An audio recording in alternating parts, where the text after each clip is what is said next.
مين إرهابي؟ أنا إرهابي. كيف إرهابي وأنا عايش ببلادي؟ مين إرهابي؟ أنت إرهابي. ما كل. Bueno, pues muy buenas tardes a todas. Voy a hablar al final de mi intervención de todo lo que está pasando en Valencia tras la Dana. Por lo tanto, me gustaría empezar mi intervención mostrando toda mi solidaridad con todas las personas afectadas por este evento meteorológico extremo. Y el tema del decrecimiento, cuando hablamos de decrecimiento nos referimos a un decrecimiento económico de ciertos países o ciertas personas. Esta idea de decrecimiento económico cada vez es más popular en el movimiento ecologista y también cada vez tiene más fuerza dentro de la comunidad científica. Revistas internacionales de alto prestigio como Nature o Science cada vez le dan más cabida a este debate sobre el decrecimiento. Entonces, ¿por qué decrecer y cómo decrecer? Yo voy a enfocar el tema del decrecimiento hablando de flujos, de límites y de reparto. Un tema que se puede abordar desde muchas disciplinas y de muchas perspectivas, pero me parece interesante hablar de flujos, de límites y de reparto. Para hablar de flujos, os animo a hacer un ejercicio intelectual y pensar en flujos a tres niveles. El primer nivel, empezando desde lo más pequeño a lo más grande, serían los flujos a nivel subatómico. Estaríamos hablando de partículas subatómicas como los protones, los neutrones y sus antipartículas. Estamos hablando de la física moderna, estamos hablando de la física cuántica, estamos hablando de la física de la relatividad. Imaginaros los protones, los neutrones en los núcleos atómicos se mueven, están interaccionando con lo que se llaman las interacciones fuertes y se mueven a unas velocidades brutales y continuamente se están transformando unas partículas en otras. De manera que lo que ya decían algunas escuelas de la Grecia clásica, como Heráclito, ¿no?, de todo fluye, nada permanece, pues los núcleos atómicos eso es así, tanto es así que una de las teorías para explicar esto que pasa en los núcleos atómicos, que pasa dentro de nosotras también, es la teoría de la matriz S. Y es que tú una partícula subatómica, por ejemplo el protón, no lo defines como tal partícula, sino que lo puedes definir como una matriz de todas esas partículas que están interaccionando para dar lugar a un protón y todas las partículas que salen después de ese protón interacciona con otras partículas. Es todo muy fluido. Y eso es a nivel subatómico. Si saltamos del nivel subatómico al nivel de los organismos, a nivel del ser humano, creo que es interesante pensarnos más que como entidades más o menos aisladas de nuestro entorno, como entidades que continuamente estamos siendo atravesadas por flujos de materia y de energía y de información. Este enfoque de mirarnos a nosotras mismas como algo que está atravesado de flujos de materia y de energía y de información me parece mucho más interesante, por ejemplo, para cuidar de nuestra salud, que pensarnos como algo más o menos aislado de nuestro entorno. Y mucha gente no tiene esta conciencia de sí mismo. Alguna gente dice, somos lo que comemos, ¿no?, para darle importancia a la dieta. Yo más que decir somos lo que comemos diría, somos comiendo, somos bebiendo, somos respirando, somos orinando, somos cagando, somos hablando, somos follando, somos fluyendo. Y claro, si continuamente a nuestra través hay flujos, eso quiere decir que dependemos de nuestro entorno muchísimo. Somos totalmente fluidos. Esta visión de flujo, el ecofeminismo, la tiene muy presente cuando habla de ecodependencia y de interdependencia. Es decir, dependemos de los otros Homo sapiens que tenemos alrededor y ahí estamos hablando, por ejemplo, de todos los trabajos de cuidados, y somos ecodependientes, dependemos de nuestro entorno. Por ejemplo, nuestra salud, tanto física como mental, depende de nuestro entorno. Entonces, pasamos de los átomos moviéndose y transformándose continuamente, pero ahora nos damos cuenta que nosotros también nos estamos transformando continuamente. Yo no soy el mismo que entró por esa puerta hace 5 minutos. Y no voy a ser el mismo cuando salga. Porque me está atravesando flujo entre ellos de información. Esa interdependencia y esa ecodependencia que nos enseña el ecofeminismo nos puede llevar a hacer este ejercicio de los flujos a nivel del ecosistema. Vamos abriendo el zoom y nos vamos al ecosistema. Claro, al ecosistema con nosotras dentro. Eso nos lo enseña muy bien la ecología social, la ecología política, la ecología urbana, el Homo sapiens, por supuesto, como parte del ecosistema. De manera que en los ecosistemas lo que ocurre es que hay un flujo de energía, normalmente la energía solar, en los ecosistemas terrestres, y gracias a ese flujo de energía que no se reutiliza, los materiales circulan y se reutilizan, pero la energía no se reutiliza. La energía viene, cumple un trabajo y se va en forma normalmente de calor. Y así funcionan los ecosistemas. Tenemos esa visión de flujos de materia y de energía que hacen funcionar a los ecosistemas y desde esa visión nos podemos plantear por qué está ocurriendo la crisis ecológica global.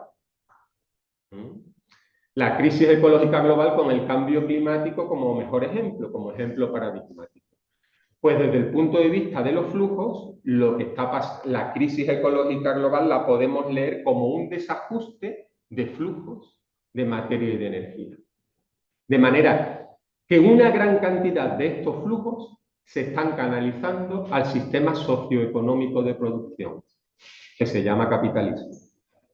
Por ejemplo, en los países altamente industrializados, cerca del 80% de la producción primaria neta, de lo que producen los vegetales, cerca del 80% de lo que producen los vegetales, se canaliza a través del sistema socioeconómico.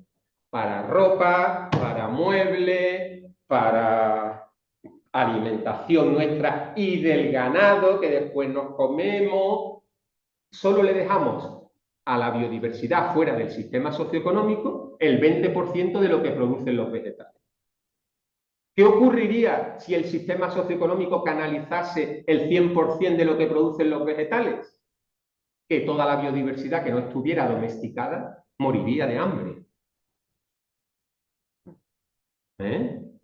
Entonces, este desajuste en los flujos de materia y de energía conlleva que esos flujos que están altamente concentrados en el sistema socioeconómico están concentrados por unas pocas manos. Estamos hablando de los súper ricos, estamos hablando del 1, el 10% de la población, lo que queráis. Y esa concentración de flujo en unas pocas manos está haciendo que el capital también fluya y se concentre en unas pocas manos. Estamos hablando de flujos de recursos naturales, productos del extractivismo, y estamos hablando de flujos de residuos, por ejemplo, gases de efecto invernadero a la atmósfera. Desde este punto de vista, podríamos ver, viendo al planeta como un ser vivo, la hipótesis Gaia, ¿no?, que dice que el planeta podría funcionar, se asemeja mucho el funcionamiento del planeta a un ser vivo. Esta alteración de los flujos a nivel planetario está llevando a que el planeta vivo esté enfermo. Y está enfermo porque dentro tiene algo que se llama el sistema socioeconómico capitalista, que está concentrando los flujos y que está creciendo de una manera continua y acelerada. Cada vez crece más de manera exponencial. Es decir, el planeta Tierra tiene dentro algo que se parece mucho a un cáncer. Esta visión de los flujos es interesante. Ahora cuando nos veamos a nosotras mismas y nos miramos al espejo, a lo mejor ya no vemos tan clara el contorno nuestro en el espejo, sino que ya nos difuminamos más en el entorno que tenemos y somos más conscientes de nuestra interdependencia y de nuestra ecodependencia. Pero no solo eso, cuando miremos a los ecosistemas que tenemos alrededor, puede ser un ecosistema urbano, veremos también estos flujos de materia y de energía. Miremos a dónde van esos flujos. Entonces hay un desajuste de flujos a nivel planetario que están conllevando una crisis ecológica global. Yo creo que es clave, para acabar con esa crisis ecológica global, imponer límites. Y aquí paso de esta visión de flujo a la visión de los límites. El planeta nos está imponiendo límites biofísicos y esto cada vez es más evidente. Antes hablaba de que el 80% de la producción primaria neta se canaliza a través del sistema socioeconómico de producción. Ahí el planeta nos está poniendo un límite. Los vegetales producen el 100% y más del 100% no nos podemos comer. Pues ahí hay ya claramente un límite. El planeta nos pone límites a nivel global, pero también nos pone límites a nivel local. ¿Cuánto se puede construir en Valencia con pavimentos impermeables para que cuando llueva mucho no haya avenidas torrenciales como las que ha habido? El planeta nos impone límites a nivel local, a nivel regional y a nivel global. Esos límites están ahí, aunque los economistas ortodoxos no los quieran ver y piensen que el sistema socioeconómico puede seguir concentrando flujos de materia y de energía de manera infinita. Pero hay límites. De hecho, el capitalismo ya está empezando a chocar contra esos límites. Y como decía antes, la evidencia de ese choque es la crisis ecológica global. Entonces, para evitar un colapso civilizatorio en las próximas décadas y para evitar la extinción de la especie humana a largo plazo, llevamos aquí 200.000 años y posiblemente no nos queden otros 200.000 años. Para evitar esto, y estamos hablando de cosas muy serias, estamos hablando de un colapso civilizatorio en las próximas décadas, hay que poner límites. Hay que poner límites a la explotación de nuestro entorno, al extractivismo, y por ejemplo hay que poner límites a la minería y a otras muchas cosas. Digo la minería porque últimamente estoy colaborando mucho con movimientos sociales en Andalucía en torno a la minería. Y hay que poner límites a la acumulación de capital. Y estos dos límites van estrechamente unidos. Como decía antes, cuando se concentran los flujos de materia y de energía en el sistema socioeconómico, eso conlleva que haya gente que se haga muy rica y conlleva crecimiento económico continuo y acelerado. Pues para poner límites ambientales, también hay que poner límites a la... es que si ponemos límites ambientales, estamos poniendo límites a la acumulación de la riqueza. Van juntos. Y al poner límites a la acumulación de la riqueza, obviamente lo que vamos a hacer es repartir. Repartir de una manera radical la riqueza. Si vamos a dejar de crecer, no vamos a esperar que nos chorree como ahora. Unos acumulan mucho y algo chorrea a la clase trabajadora para que vivamos más o menos. O más o menos. Depende de dónde te toque. No, vamos a poner límites a la acumulación de capital en unas pocas manos, pero al mismo tiempo vamos a repartir, ¿no? Repartir para vivir mejor, para trabajar menos horas y tener mayor calidad de vida. Un reparto radical. Y esta imposición de límites en los flujos de capital y de recursos naturales y residuos, habrá que hacerlo de manera democrática, ¿no? De hecho, yo creo que la vida, y vuelvo aquí al plano personal, es el arte de poner límites. Alguien que vive bien, que sabe vivir bien, desde mi punto de vista, es un artista poniéndose límites. Puedes consumir drogas, pero te tendrás algún límite, ¿no? A la hora de consumir drogas. Puedes comer no sé qué, pero te pondrás algún límite. Puedes hacer ejercicio físico, pero te pondrás algún límite. Y además, cuando te pones límites, desde mi experiencia personal, cuando te puedes dar el placer de romperlos y entonces aprecias más lo que tienes. Yo digo que solo voy a comer dulces una tarde a la semana. Pero a lo mejor en una semana como 2 tardes y me como una palmera de chocolate un día que no me toca. Y la aprovecho muchísimo. Sin embargo, si todas las tardes como palmera de chocolate, al final ya no me saben tan buenas. Yo creo que la vida es el arte de ponerse límites.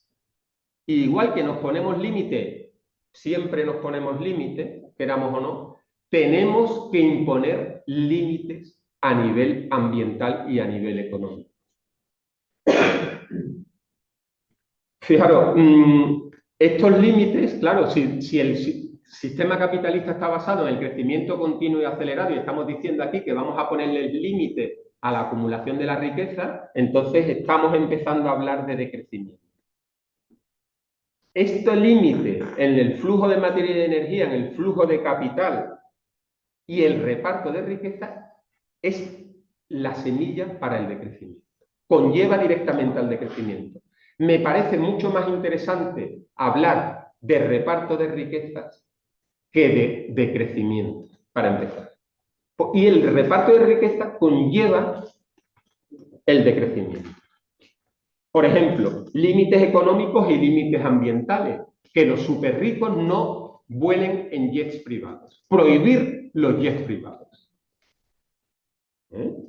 Si prohibimos los jets privados, estaremos haciendo algo muy importante para intentar parar el cambio climático a tiempo, aunque ya prácticamente no estamos a tiempo. ¿Por qué? Porque, como dice el panel intergubernamental para el cambio climático, que agrupa a los mayores expertos de cambio climático a nivel mundial, los súper ricos son los principales responsables del cambio climático, por 3 motivos. Porque algunos son famosos y son ejemplos de comportamiento para millones de personas, y no son un buen ejemplo. No son un buen ejemplo porque sus huellas ecológicas y sus huellas de carbono son altísimas, sus huellas personales son altísimas, fundamentalmente porque vuelan en jets privados, igual que nosotros cogemos el autobús, la bici o el coche. Y además tienen muchísimo dinero e invierten en sectores calientes de la economía, en combustibles fósiles. Por lo tanto, los súper ricos son el problema. Estamos tan al borde de entrar en la fase de cambio climático abrupto que si los súper ricos no paran de volar en jets privados, entraremos en la fase de cambio climático abrupto. Por lo tanto, hay que poner límites. ¿Por dónde empezar a poner límites? Por los súper ricos, que son el principal problema.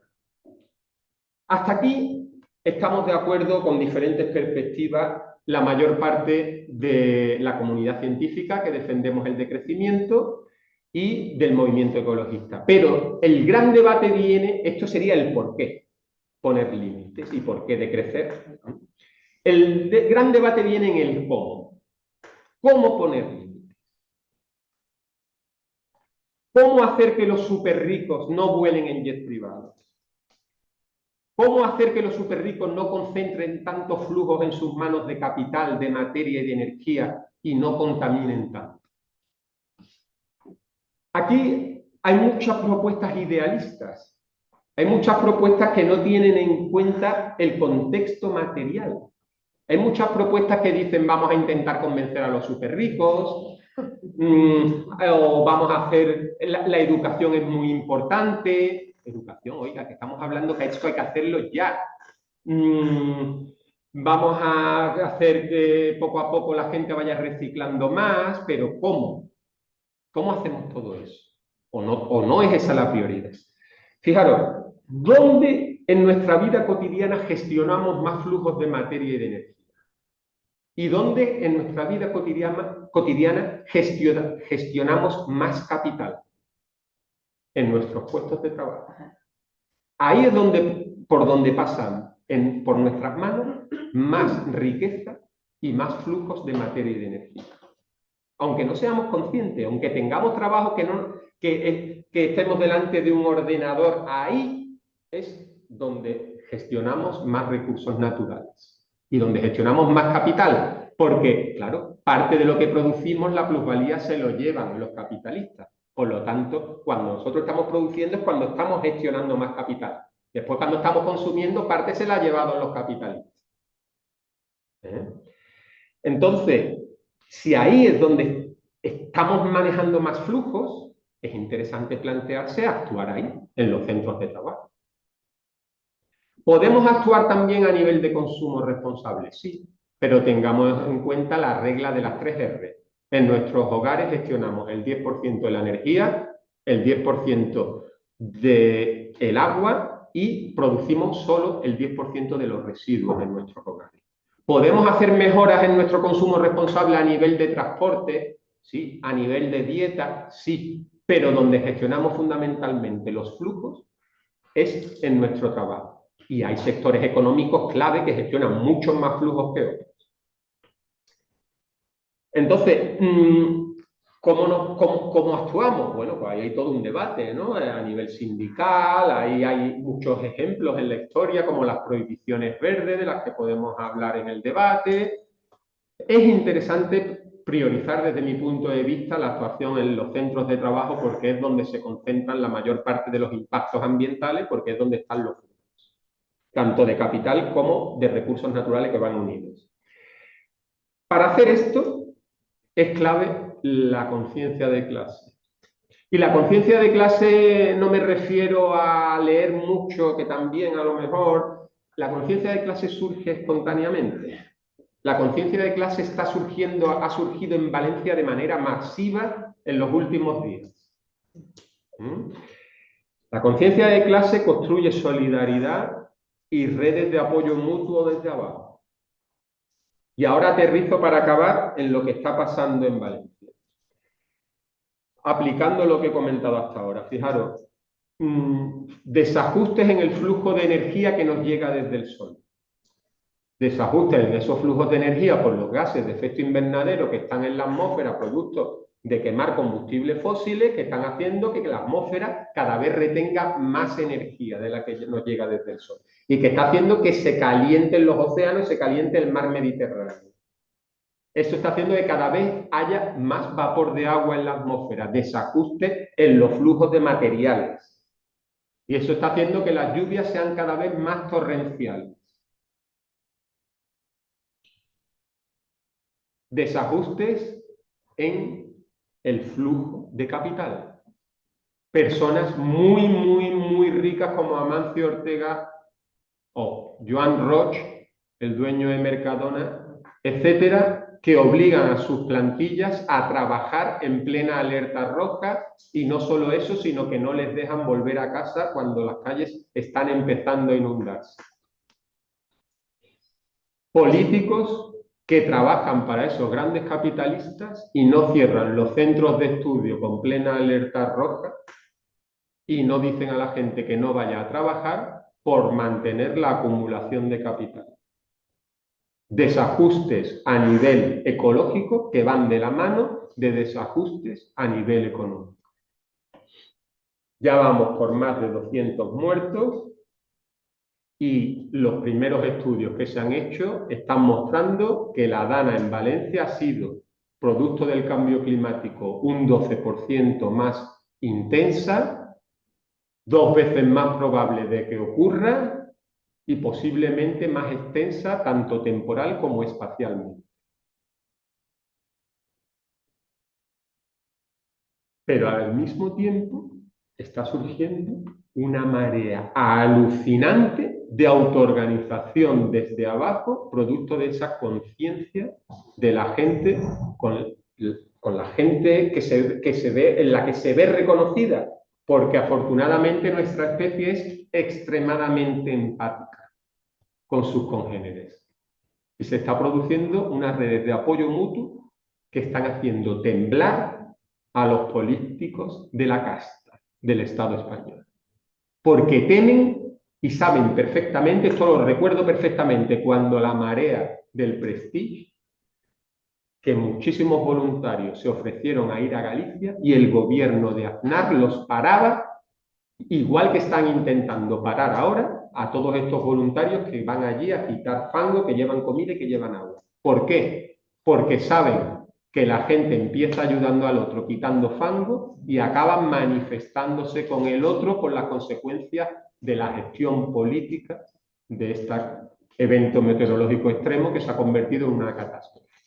Tienen pánico a esas redes de apoyo mutuo. Están diciendo, no ir, que podéis coger infecciones, no ir, que os vaya a intoxicar con el gas, no ir, que estáis obstruyendo las labores de los equipos de emergencia. Tienen pánico a la autoorganización desde abajo. La economía capitalista va a decrecer sí o sí en las próximas décadas. porque está chocando contra los límites biofísicos del planeta. La cuestión es si ese decrecimiento se hace de manera democrática y revolucionaria o si se hace de manera abrupta y con el sufrimiento y la muerte de millones de personas. Muchas gracias.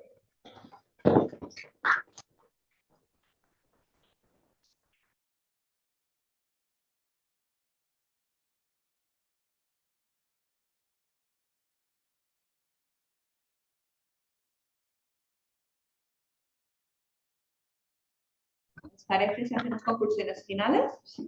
¿Sí? Venga. Jesús. Bueno, pues un poco hilando las intervenciones que ha habido. Por un lado, empezando por el final, esas posiciones conservadoras, inmovilistas, por ejemplo, de no quiero que me cambien mi cultura. Tu cultura cambia y ha cambiado y es muy reciente y va a seguir cambiando. Es lo que hablábamos de los flujos. Por lo tanto, si no quieren que te cambien tu cultura, lo siento, tu cultura va a cambiar. Está cambiando ya y tú estás cambiando. Y si no te das cuenta de eso, estás fuera de la realidad. Entonces, son discursos que están destinados a que la evidencia, a que la realidad los deje en evidencia. Y creo que es fácil dejarlos en evidencia. Esos discursos están fuera de la realidad totalmente y creo que no cuesta mucho hacérselo ver, que todo fluye, que todo se está transformando y especialmente en estos momentos. Nosotros nos encadenamos a la Catedral de Sevilla hace 2 años con Rebelión Científica por el Clima para llamar la atención, no de los gobiernos, de la gente trabajadora. La gente que nos encadenamos en la Catedral de Sevilla teníamos conciencia de clase total, ¿eh? Pero nos encadenamos para llamar la atención de la gente trabajadora por la emergencia climática. Entonces, sí, como marxista creo que es clave actuar donde se concentran los flujos de capital y los flujos de materiales y de energía, pero también se pueden hacer otras cosas. Bueno, porque claro, el trabajo de la movilización en los CURRE es duro y hay que hacer mucho trabajo sindical y muchas veces las luchas empiezan por motivos económicos y después se transforman en luchas políticas. Por eso tienen tanto pánico a la solidaridad que está habiendo en estos momentos en Valencia. Porque se empieza quitando fango y se acaba organizándose políticamente. Y eso es así, pasa siempre. Y los políticos del sistema lo saben. Empezaba el debate diciendo, es que no será posible respirar porque nos ponen el pie en el cuello. El pie en el cuello o el agua en los pulmones. ¿Eh? Entonces cada vez es más claro que es una cuestión de supervivencia. En Valencia se está viendo. Es una cuestión de supervivencia para nosotras, pero una cuestión de supervivencia para las generaciones venideras. Yo tengo una sobrina de 8 años, es algo evidente que si no paramos la crisis ecológica global ya, van a morir millones de seres humanos, y la mayoría pobres y de clase trabajadora. Entonces, cada vez es más evidente esto. También se decía, la mayoría no nos sentimos clase obrera, esa conciencia de clase no está ahí. Las imágenes de esta mañana, de miles y miles de personas concentrándose en la Ciudad de las Ciencias de Valencia, a una llamada del gobierno de la Generalitat de Valencia, para ir a ayudar a las zonas impactadas. El gobierno totalmente desbordado. El gobierno llevándolos a limpiar un centro comercial. La gente diciendo, yo no me bajo del autobús para limpiar un centro comercial, a mí me llevas a los barrios residenciales. Mogollón de gente diciendo, el gobierno no nos lleva, nos vamos por nuestra cuenta. Muchísima gente joven. Os animo a ver las imágenes. Es increíble. Esa gente joven a lo mejor no tiene conciencia de clase, la están expresando con sus acciones y la están aprendiendo en estos momentos quitando fango y hablando con la gente afectada. La educación, más que la educación, la concienciación se da de manera masiva en estos momentos. Porque yo aquí puedo hablar mucho y os vaya a quedar con el 5% de lo que diga, y mucho es. Y yo he aprendido que en mis clases, mientras menos hablo, más aprende el alumno. Porque lo que hacen es trabajar en grupo y construir su propio conocimiento. Y así se aprende de manera significativa. Y cuando estás luchando aprendes de manera significativa, quiere decir que no se te olvida nunca. Y en los momentos revolucionarios, no digo que en Valencia ahora mismo haya un momento revolucionario, pero sí hay un momento de movilización masiva de trabajo, la gente, y estamos hablando de miles de personas, aprenden la lucha, que también se ha dicho en el debate.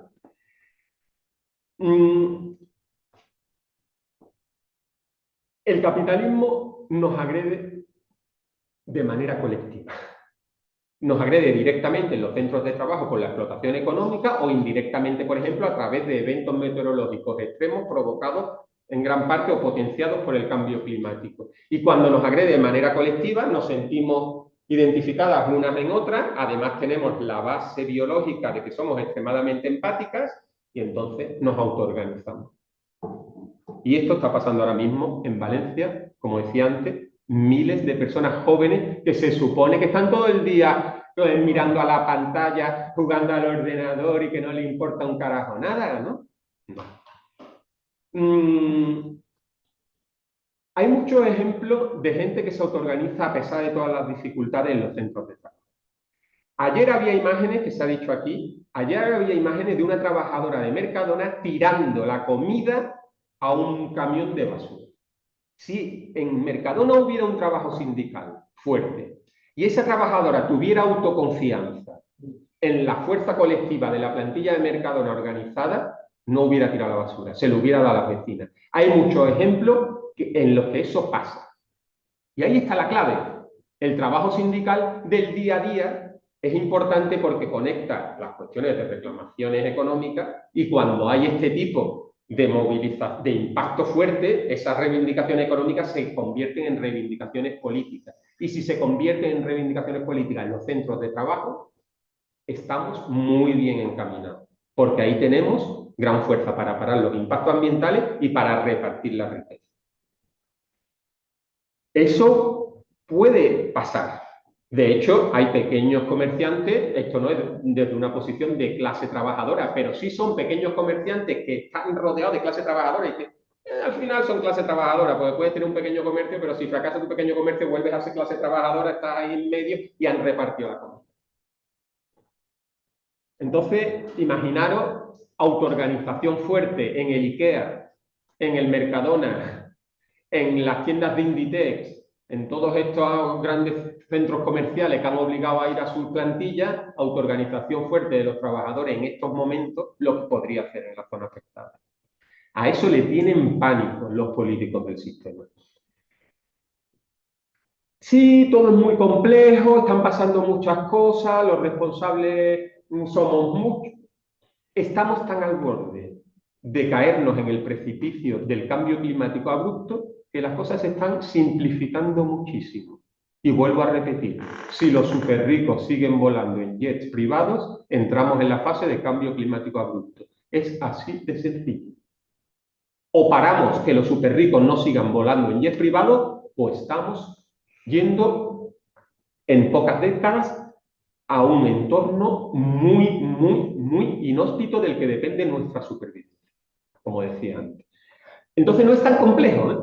Sí, el sistema es muy complejo y tal, pero con un análisis científico claro, al final sabemos perfectamente dónde apuntar.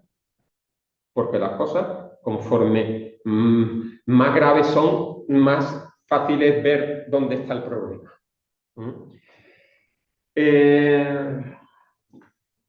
La agricultura se desarrolla hace unos 10.000, 15.000 años en otro clima. La agricultura que estamos haciendo no está desarrollada para el clima en el que estamos viviendo. Pero igual las infraestructuras, preguntaba Schwab, sabemos perfectamente a nivel científico y técnico lo que tenemos que hacer. Para la movilidad urbana sostenible, para la producción de alimentos sostenible, para todo. La biomímesis, imitar a la naturaleza, hacer que nuestros sistemas artificiales se comporten como la naturaleza. Sabemos perfectamente lo que hay que hacer. Es una cuestión política de cómo hacerlo. Y es una cuestión de repartir la riqueza para hacerlo. No es una cuestión de que no sepamos cómo hacerlo. Entonces, estamos al borde, y el borde significa que, por ejemplo, de aquí a 2050 incluso de 2050 a finales de siglo, cada vez los estudios científicos demuestran que es muy probable que colapse la AMOC. La AMOC es la circulación oscilante del Atlántico Norte. Es una corriente que va desde el Caribe, una corriente cálida que va desde el Caribe, baña las costas de Europa Occidental. Por eso en Europa Occidental en invierno hace menos frío que en Estados Unidos, vamos, en Norteamérica a la misma latitud, en la costa atlántica. Esa corriente se hunde enfrente de Groenlandia más o menos y baja por la costa este de Norteamérica en profundidad hacia el Caribe. Esta corriente se está ralentizando y los últimos estudios de modelaje de la corriente dicen que podría colapsar un 50% de probabilidades en 2050, es decir, pasado mañana, y más probabilidad a finales de siglo. Si eso colapsa, quiere decir que el calor de toda la zona intertropical no se reparte hacia latitudes medias. En gran parte ese calor del Caribe iría a la Amazonia, que se ha hablado de ella también en el debate, colapsa como pluvisilva, va hacia una sabana. Eso quiere decir que el clima en el norte de Europa cae unos 3 grados, eso quiere decir que la agricultura en gran parte de Europa colapsa, eso quiere decir que hay una cascada de desestabilización a nivel planetario que pone al borde del colapso civilizatorio. Y estamos hablando de décadas. Estamos hablando de supervivencia. Es que si esta charla la hubiéramos tenido cuando empezamos a organizarnos aquí políticamente a finales del siglo pasado, pues sería otro contexto, pero ya estamos al borde. Y en el día a día no nos damos cuenta, pero cuando pasan las cosas de Valencia y mueren cientos de personas, entonces sí, ¿no? Ya un poquito, y sobre todo si te coges allí, ¿no? Claro. Entonces, el capitalismo, sí, el capitalismo puede comprar a mucha gente, pero estamos en otra dinámica. Estamos ante una hipótesis de que es muy, muy posible que en las próximas décadas va a haber movilizaciones masivas de la gente en la calle, por ejemplo, por el precio de los alimentos. Y cuando hay movilizaciones masivas de la gente en la calle, no los puedes comprar, ¿eh? Y además está esa autoorganización desde abajo, esa educación, esa concienciación que se está dando masivamente en ese momento. Estamos en ese contexto. No estamos en un contexto de reparto migajas, que sí, se seguirá haciendo, pero cuando estamos en un contexto de cosas gordas, de desestabilizaciones masivas. Y entonces ahí las organizaciones revolucionarias son claves.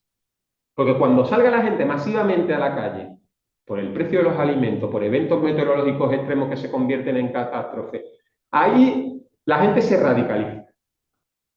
Y esto lo saben perfectamente los capitalistas, por eso están fomentando la ultraderecha. Algunos capitalistas más claramente y otros no tan claramente, prefieren tenerla chiquitita ahora, pero saben que esa gente que se radicaliza, se puede radicalizar hacia la derecha y culpar a los inmigrantes que también han salido en el debate, o autoorganizarse desde abajo y repartir, poner límites y repartir. Y esa es ahora mismo la clave. Nosotros no vamos a decidir cuándo la gente va a salir a la calle. No, la gente va a salir a la calle, casi seguro, masivamente. No todo el mundo a la vez en todos los países, pero va a haber grandes explosiones por aquí y por allí, y estas cosas son contagiosas, como vimos en las revoluciones. Entonces, en ese momento, si tenemos organizaciones revolucionarias que hemos aprendido debatiendo, que hemos aprendido leyendo, que sabemos cómo organizar una asamblea, que tenemos ideas interesantes sobre cómo poner límites, sobre cómo repartir la riqueza, sobre quién tiene que decrecer y quién no, entonces esas asambleas funcionarán bien, tomarán decisiones interesantes y podremos avanzar. Esto puede sonar como una película, pero es que así funciona el mundo, así lleva funcionando siempre. O sea, otras civilizaciones han caído y el capitalismo va a caer. Puede ser que vaya cayendo aquí un estado, caiga por aquí, caiga uno demasiado, una organización demasiado, too big to fall, ¿no? Demasiado grande para caer. Y haya una cascada de bancarrotas, y eso coincida con migraciones masivas, porque el cambio climático y la crisis ecológica global es un catalizador de conflictos sociales, la tormenta perfecta para que haya un colapso civilizatorio. Y esto no es ciencia ficción, esto son hipótesis científicas sobre la mesa cada vez más posibles, porque no hemos hablado aquí del agotamiento del petróleo barato, empezando por el diésel, que también está sobre la mesa. Entonces estamos en otro horizonte, tenemos que cambiar el chip. Y en este horizonte de posibilidades revolucionarias, si tenemos las ideas claras y estamos bien organizadas, podremos hacer que cuando salgamos masivamente a la calle, pues avancemos en la dirección democrática y en la dirección de reparto y en la dirección de mejorar nuestra calidad de vida, aunque sea en un entorno más inhóspito. Si no, pues tendremos autarquía, tendremos regímenes muy represivos, tendremos fascismos, tendremos cosas muy feas que vendrán a reprimir a esa gente que se intenta mover. Entonces cada vez es más claro que el mundo dentro de 50 años se va a parecer muy poco a lo que tenemos sobre la mesa. Y en nuestras manos está que nos guste o no. Muchas gracias. تصير بالمقابر اختارية ديمقراطية والله انكم ناسية من كثر ما اغتصبتوا النفس العربية حبلت ولدت ولد اسمه عملية انفجارية